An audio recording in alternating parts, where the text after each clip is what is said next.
Well, in fact, I don't have anything to do here either. Professor Poe has already given me permission to go home after I'm done with my presentation. I look at the piece of paper I got from Frederic. I don't recognize the street name, but I know the district. It's a bit far, near the outskirts of Overture, but I can get there by omnibus. Maybe I should pay this Mrs. Beauvoir a visit. There aren't many students outside because most of them are still in class. I also don't see Aretha anywhere. The sun is still high. Looking at my chronometer, I learn that there's still more than 2 hours until the sun sets. I should be able to arrive at my destination before the end of the day. Shortly after I cross the street, an omnibus comes. At this hour, the omnibus is nearly empty, even this close to the city center.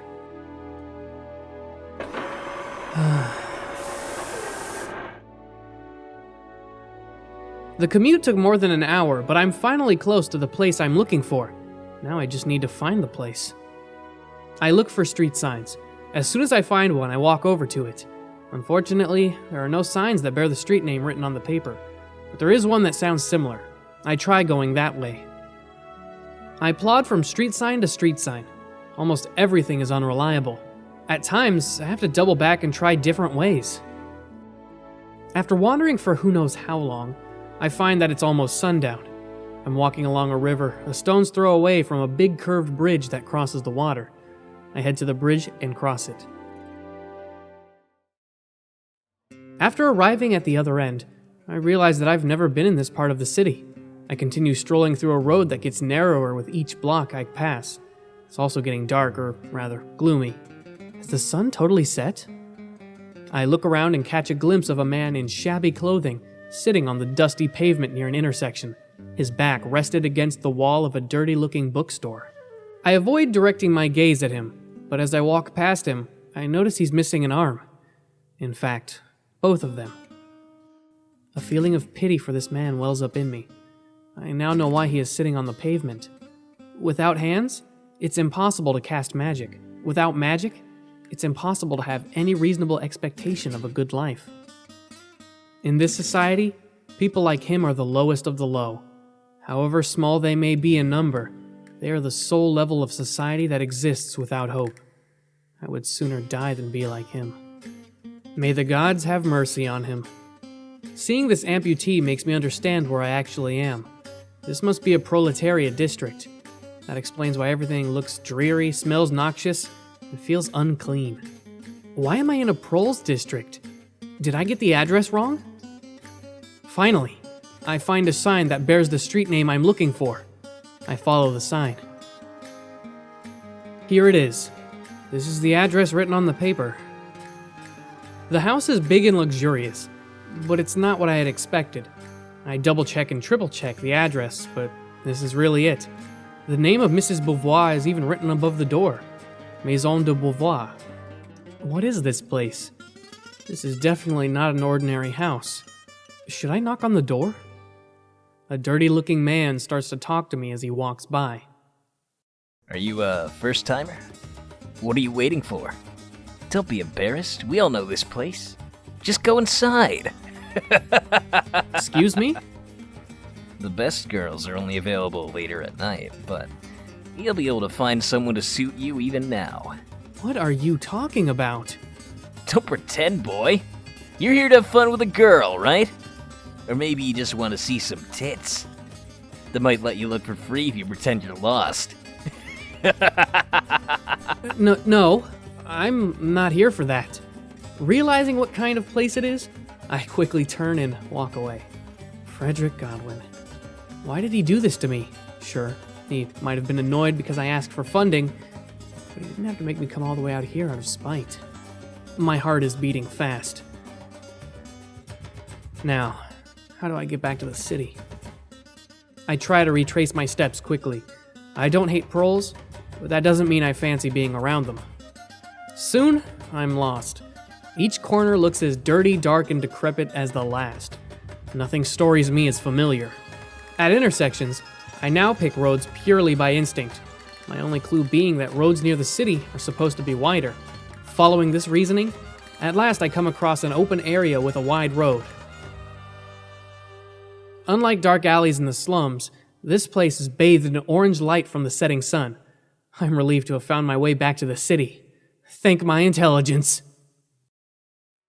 Except, the place doesn't look like the city at all. If anything, it's even more rural. I walk some more before spotting a site on which stands a number of large old buildings. From it comes the sound of machinery, of labor, and of magic being cast. I know I should be going back to find the roads that will take me back to the city, but somehow I am drawn to the site. When I finally stop walking, I'm already standing in front of its rusty gate. On it, a sign reads, Magical Mechanical Limited. Magical Mechanical? I see. This must be a factory where magic machines are assembled. The sun is setting.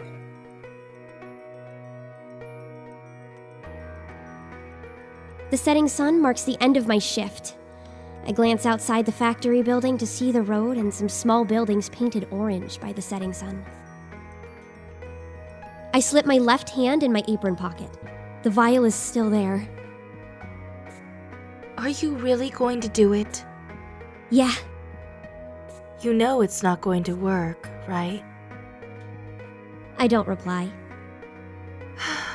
See you tomorrow, Elise. See you. I watch silently as Jude leaves the factory. When I can no longer see her, I too make my way outside. But instead of exiting the gate, I make a right turn. After circling the factory, I arrive and find what I was looking for.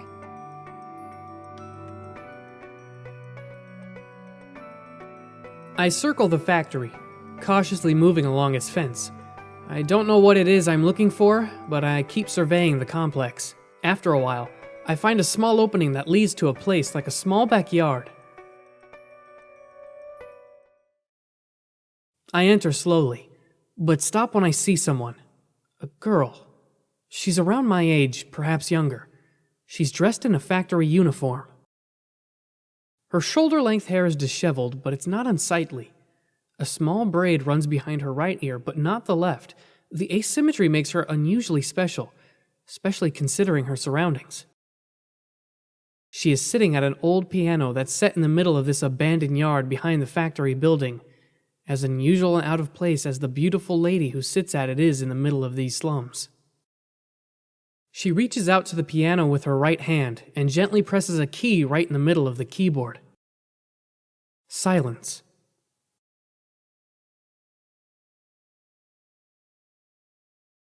Having failed to produce any sound with the middle F key, I try an octave higher to the right. More silence. Not surprising. This piano has been broken since the day it was made, for all I know. But I always like to begin like this. My family had this same model when I was a small child, which I used to play many times. My parents even said I was pretty good at it, but we know parents say that about everything their kid does. I found this poor piano here by accident about a month ago. Nobody knows who dumped it here. Since then, I have been coming here after work almost every day just to be near the piano. For some reason, being with it relaxes me. The girl sits there motionless for a while. Then suddenly, she produces a small vial of bluish liquid. I've seen that liquid enough times to be able to tell what it is right away. Circuma Zenthoriza, or Temulawak, as it is called in its native land. In this kingdom, we call it mana. What is she going to do with it?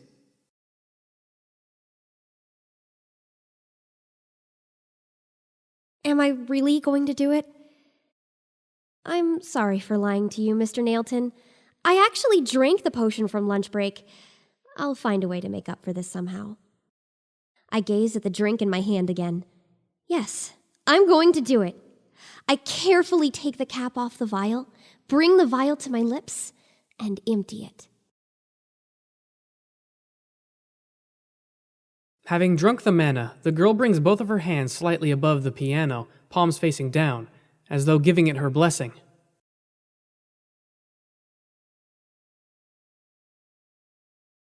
I close my eyes. If anyone saw me right now, she'd think I was in the middle of doing mental preparation before performing a sonata.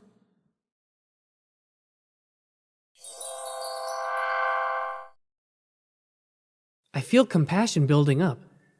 She's going to... But no, she can't be thinking of... No, nobody can fix a broken thing with healing magic. Compassion magic can only affect living beings. You can heal a man or a woman or a child or animal, but not a piano.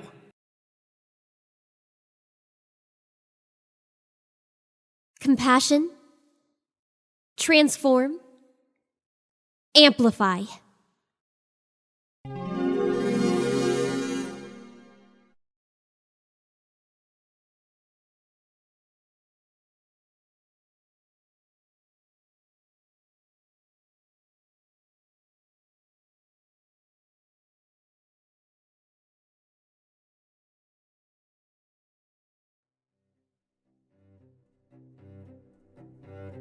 Thanks for coming to my house, Johann.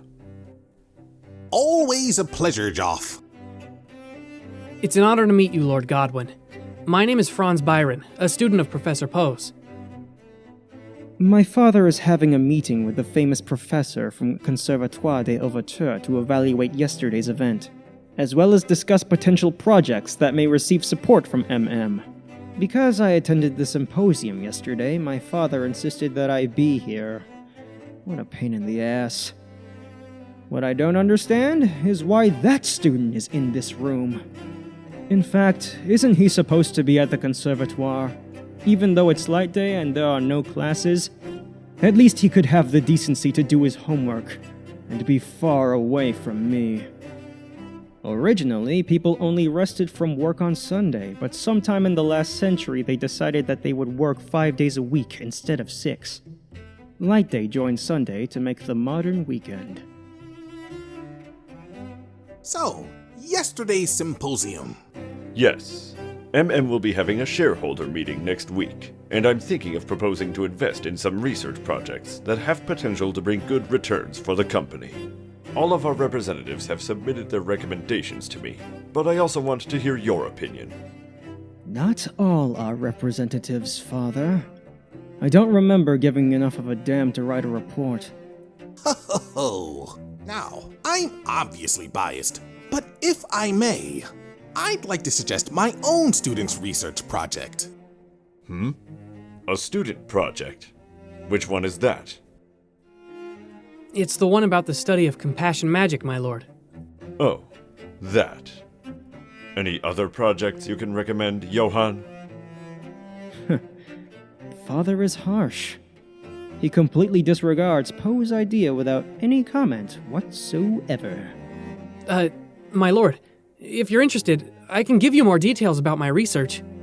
My father eyes the student coldly, without turning his head. I think I've heard enough details from our own experts. With all due respect to Professor Poe, your advisor and my friend, I have to tell you that our team of experts have decided that your research is unlikely to produce anything of value. Well, I think a scientific theory that will lead to the creation of compassion magic machines would be very... Very valuable indeed. I think you misunderstand. I'm not saying that the result you're hoping to get from the research would be worthless. I'm saying that it is unlikely to yield such a result. Our team of experts at MM have concluded that it is very improbable that your research will succeed. Joff, while I agree that the project is very ambitious, I believe it is still worth pursuing for. Even if it ultimately fails, we will surely gain valuable insights into compassion magic, which will enrich our understanding of magic in general. Johann, I agree with you. And indeed, I commend this student for choosing to undertake this important research. However, MM is a business. Our goal is not to understand magic for its own sake. We require a monetary return on investment, either through a new product or improved functionality of an existing product. If your research is purely academic, you're better off asking for funding from the king. Oh, the conservatoire itself is a public institution. So, we're already being funded by the monarchy. Unfortunately, most of that money is used for operational costs. There's very little left for research projects.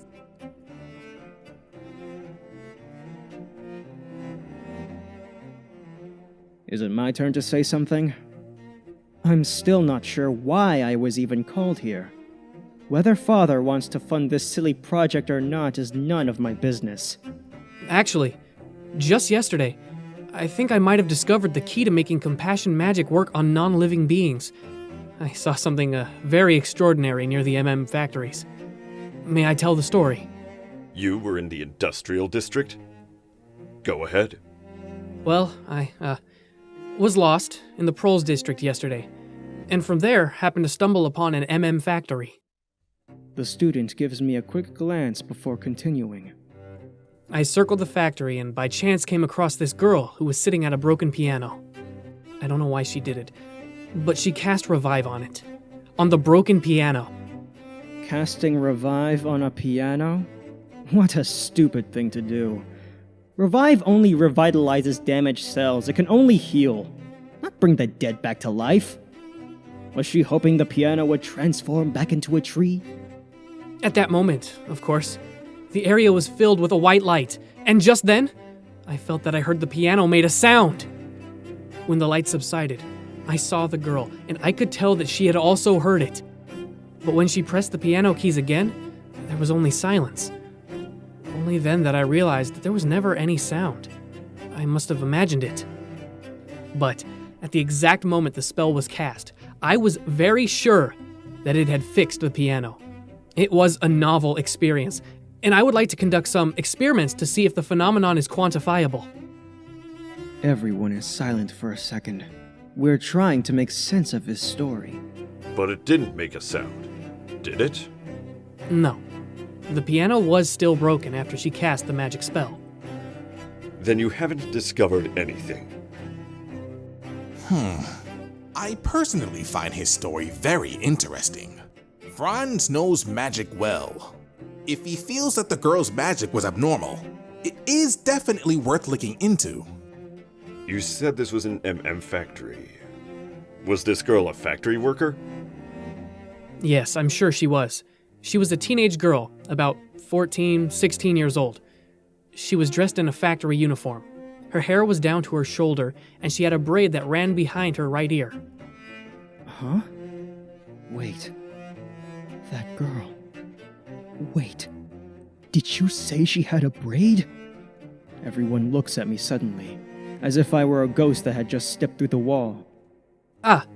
Yes. Behind her right ear. What about the left? No. Definitely only on the right side. Frederic, if you must ask questions, ask something relevant to the discussion. There is no mistake. It was definitely her. It was that angel. It was the beautiful girl I saw in front of Maison de Beauvoir. Whoa! What's wrong with being interested in a girl, Joff? Father, in my opinion, it will be good for to fund his research project. I quickly direct the discussion back to the student's research before I'm found out. I've only got one shot at this. My father raises an eyebrow while the rest of his face is unchanged. He's unimpressed.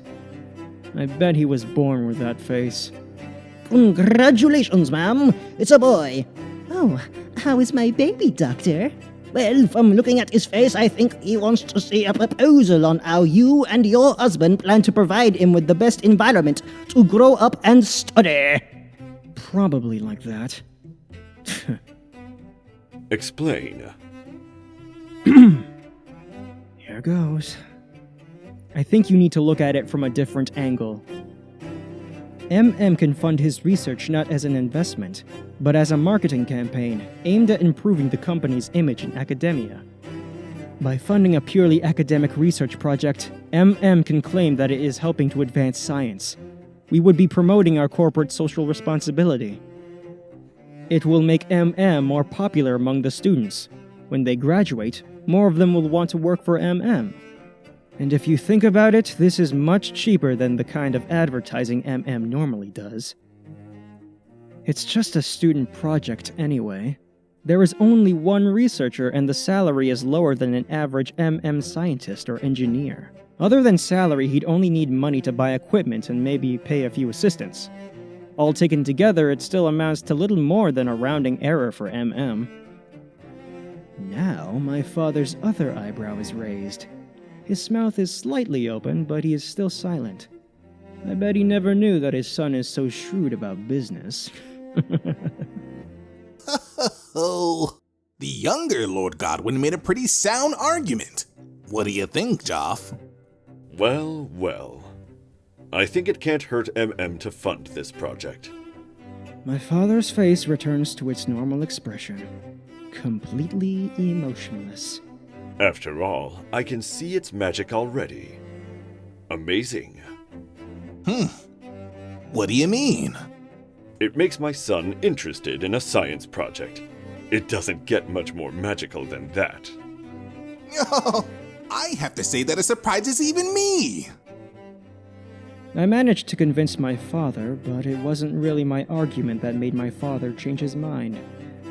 I don't know if I should be happy about this. Thank you very much, my lord. I promise I'll deliver a good result with this project. After that, Father and the Professor talk about several other research projects. The student and I don't speak another word.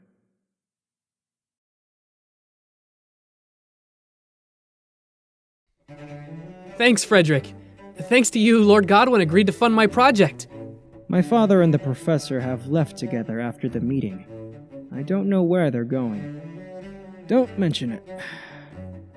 Oh, by the way, To be honest, I was a bit irritated yesterday after you sent me to that place. I was rather panicked when I found out what kind of place it was. and by the... You really got me there. But I'm not angry, because now I know that you sincerely wanted to help me and only gave me that address as a joke. But how did you get that place's address anyway? Silence! What a dolt! If my father were still here and heard about me going to Maison, I'd be fed to a dragon. Well, so to speak, dragons aren't real, of course. What is this, a fantasy land? Ahem. By the way, can you bring that girl here tomorrow? That girl? The factory worker who tried to fix a broken piano. Oh. Do you want to meet her? I want to see her compassion magic with my own eyes. Ah, yes, of course. You must be really interested in compassion magic.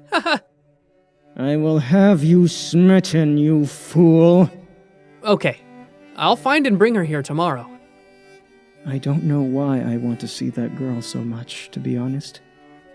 She is beautiful, but she isn't the only beautiful girl in Overture.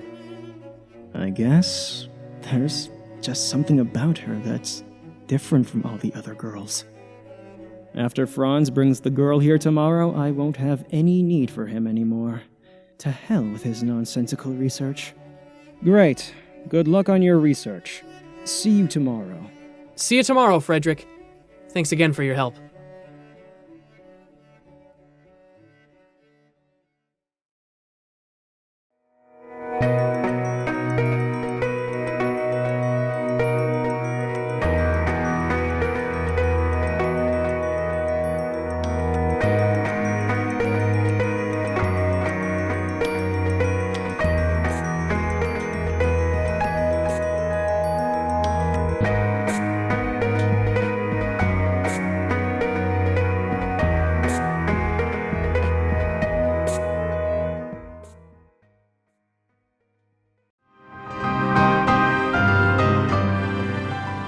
The man is preparing another water spell to attack me. He's using more mana than last time. I have to send him flying before he can unleash the water. Summon! Please, be careful. These people are getting more dangerous. These people? Libertans. But is that even possible? Compassion magic doesn't work like that. Well, we don't know that for sure. I mean, you almost did it yesterday. Didn't you hear a sound from the piano when you cast your revive spell? Okay, She turns suddenly and points a finger at me. I will help you with your research. Let's fix this piano. What is this, a fantasy land? Yes, fantasy land. Exactly. We're flying omnibuses. Fucking magical lamps.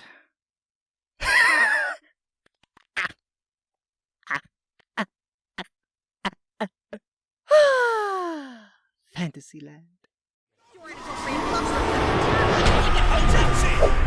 Let's Done Project.